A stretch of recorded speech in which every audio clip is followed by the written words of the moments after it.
அரிமா councillor சிந்தை வாசன். ஏறத்தாழ ஒரு 5000 நிகழ்ச்சிகளை இதுவரை நான் தொகுத்து வருகிறேன். எனது இனிய நண்பர் அனைத்து மக்கள் சக்தி இயக்கம் இன்றைக்கு வெகு விரைவாக தமிழகத்தில் மட்டுமல்ல எங்கு திரும்பினாலும் திசைகள் தோறும் ஒரு சிறப்பான வழிநடத்துவதை அருமை நண்பர் வெங்கடேசன் அவர்கள் அதனை சிறப்பாக நடத்துவதோடு மட்டுமல்லாமல் அனைத்து தரப்பினருடைய பாராட்டை பெற்று வருகிறார். அன்பிலும் மக்களிலும் பணியிலும் துணியிலும் கருவியிலும் எல்லோரையும் அரவணைத்து அவை தலையாவதால் ஸ்ரீ கவியரசர் கண்ணதாசன் பாடலில் சொல்வார், மாபெரும் சபையில் நீ நடந்தால் மாலைகள் விழ வேண்டும், மாற்றம் முறையாக மன்னவன் யார் என்று கேட்டால் என்னைக்கும் நான் வெங்கடேசன்.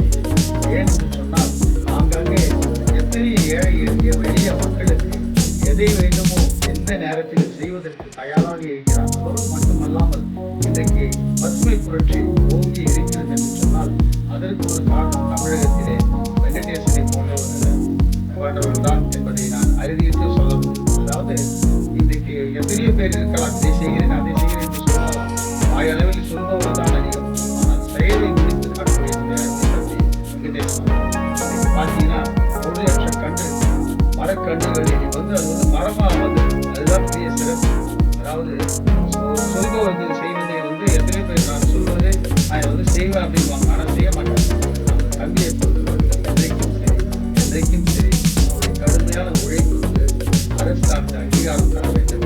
அதே நேரத்தில் இவரை போன்றவர்களெல்லாம் நம்முடைய தேசத்தினுடைய உயர்ந்த பதவி ஏதாவது ஒரு அங்கீகாரமான ஒரு கௌரவமான பதவி அவருக்கு தர வேண்டும். அதோடு மட்டுமல்லாமல் அரசுக்கு ஒரு கோரிக்கையாக வைக்கிறேன், நல்ல ஒரு விருதை அவர் அளிக்க வேண்டும் என்று பணிவர்களோடு கேட்டுக்கொண்டேன். இனிய பிறந்த நாளில் அவர் பல்லாண்டு வாழ்ந்து அவர் சேவைகளை செய்ய வேண்டும். கடலும் மலையும் போல, காற்றும் மழையும் போல, நிலவும் வானம் போல, நீரும் வீடும் போல, சேவை வெங்கடேசன் போல பல்லாண்டு வாழ்க என்று அன்போடு சிந்தை குளிர வாழ்த்துகின்றேன். நன்றி, வணக்கம்.